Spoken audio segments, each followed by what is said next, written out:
Welcome to Still Moments. My name is Paula. Thank you for joining me. Today I'm just going to show you a little trick about how to create very simple trees. This is something that I learned back in high school. So today I'm just going to use some simple brushes. These are rounds, just various sizes that I have. And this is the end result of what the trees will look like. It's a fun little technique. You can do it again and again and again. You can make them a little more sparse, you can grow them crazily, and in the end, if you want to add leaves on top of your creation, this is what that might look like. Or if you want to plan it ahead a little bit, you can create more of a lighter look to it, and just let the branches peek out just a little bit, as you can see in those two samples. So there's quite a lot that you can do with this. I'll go ahead and get started. This is a type of painting that you're going to do upside down. So if you get either some brown, you could do this with purples, blues, any color that you have at hand, black, doesn't matter. I'm going to use a little bit of a light brown.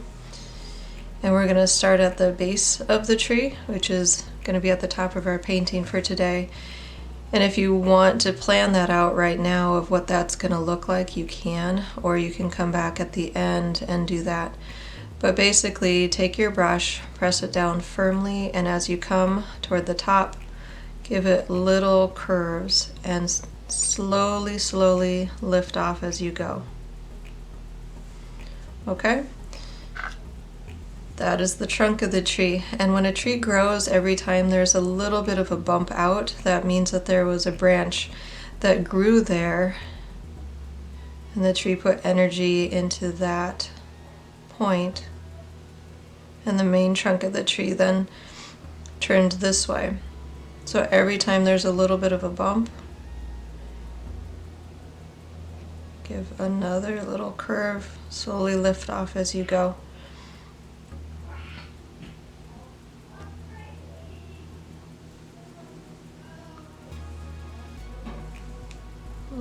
Lighten that just a bit.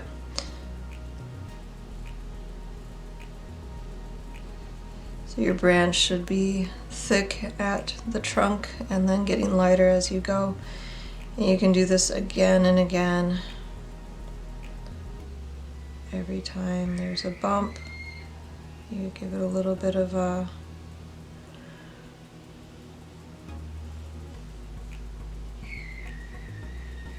and the tree can get kind of crazy after a while. But it's a fun little thing you can do. Get wild, crazy trees. Maybe some of these just grew a little bit. Maybe some didn't grow at all.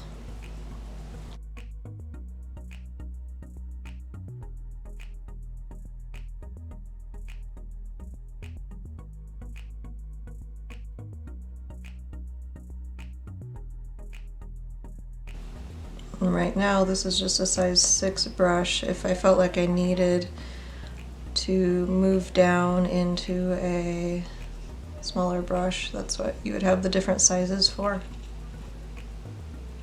A little sketchy there.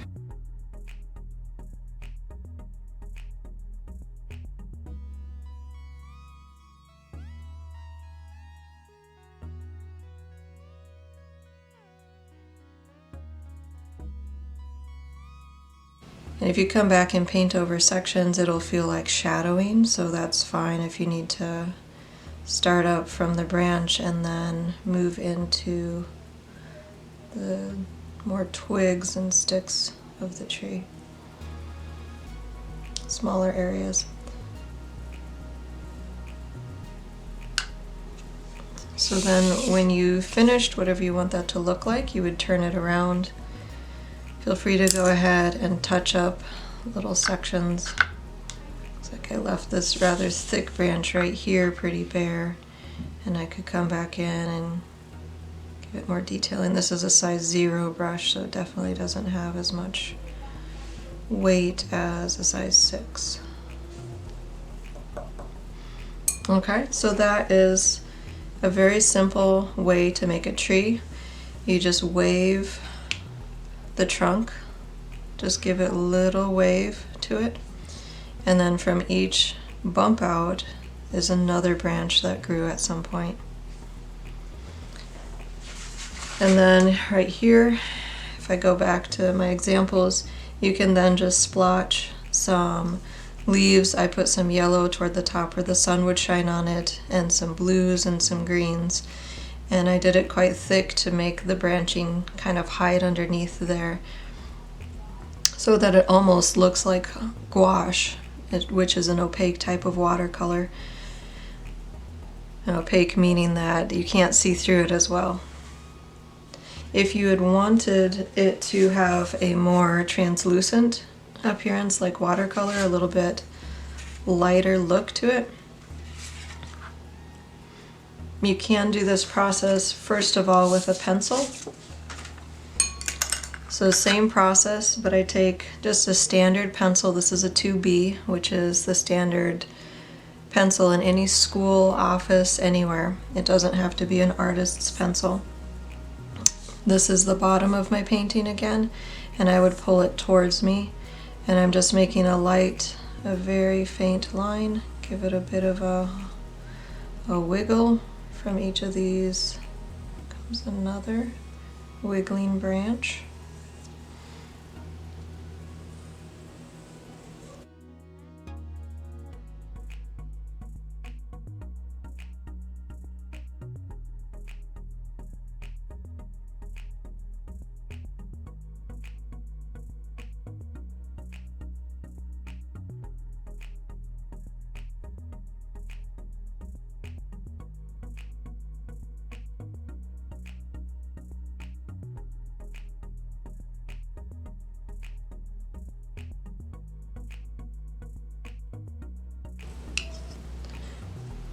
So if you're able to go out into nature and observe a tree, you'll notice that there is a very minor bump as it grew another branch. So right there we have a tree, and I would put it my direction then, see if I want to change anything or erase it. And then you'd take an eraser. Right here I have a kneaded eraser, meaning that I can shape it into whatever shape that I wanted. Right, so I'm going to make it kind of flat so that I can just lightly go over this and make it lighter. I'm not trying to erase it, I just want it to hide underneath the painting so that I can let the watercolors speak for themselves a little bit more. Okay, so once we have that, go ahead and take my 6 brush, my size 6 brush. I'll get some green.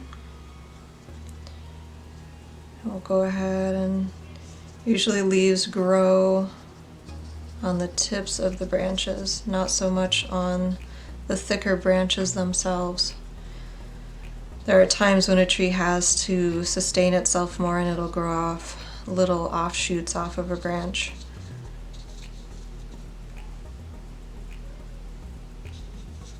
So don't worry too much about where it is. You can leave light spaces.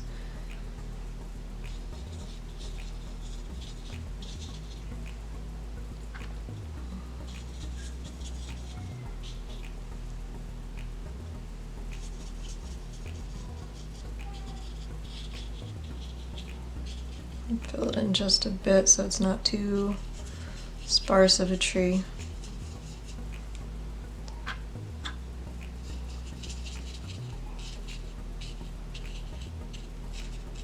I don't want it too perfected. I want kind of a little bit of a natural, kind of an impromptu type feel to this. And I kind of roughen up some of those overly smooth edges. Okay, we're going to go ahead and give this some time and let it dry. It's still a bit damp, but that's fine as long as it doesn't bleed into the leaves. And what you can do, you can leave it this direction because I do have the light pencil marks to help guide me, or if it's more helpful, you can turn it upside down so that you're pulling the brush towards you if that feels more comfortable. Okay, so now I'm gonna get some brown paint and we're gonna start at the base of the tree. You can make that thicker.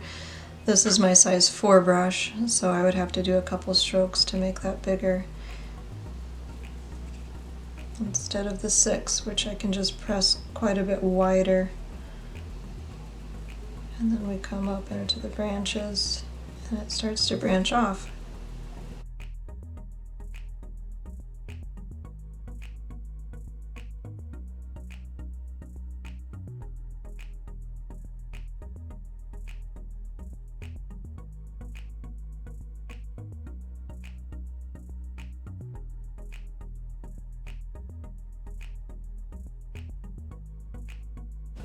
Don't forget to lift off your brush as you go up into the tree so that it makes a finer line, or you can switch to a different size of brush.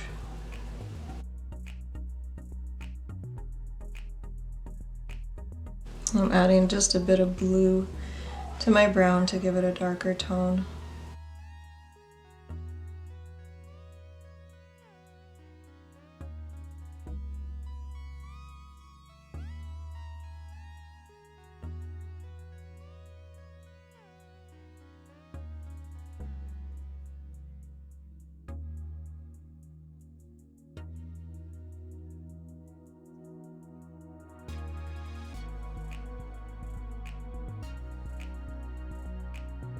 Then it's just a matter of deciding where do I want it to disappear.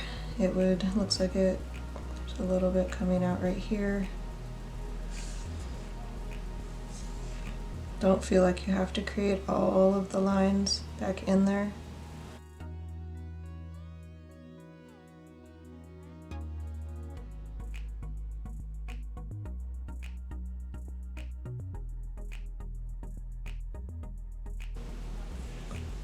And then any other details that you add, just make it start to feel like there was a shadow on the tree, and that is just fine. If you need to go over again and again on a branch.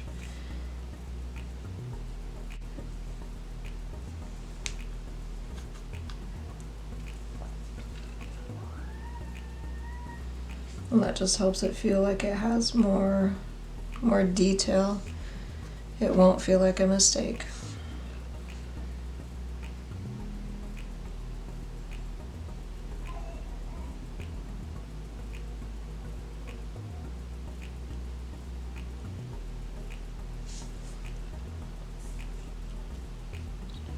Okay, that's not too bad. It's a good start. So again, go ahead and practice again and again. This method of making trees is a lot of fun. Just turn your paper upside down and pull it towards you with a bit of a wiggle, and every bump has a branch and more branches leading off of it. And if you want to pre-plan, you can get very fun trees, add some blues to make some shadows, add some yellows to make sun-warmed light tones.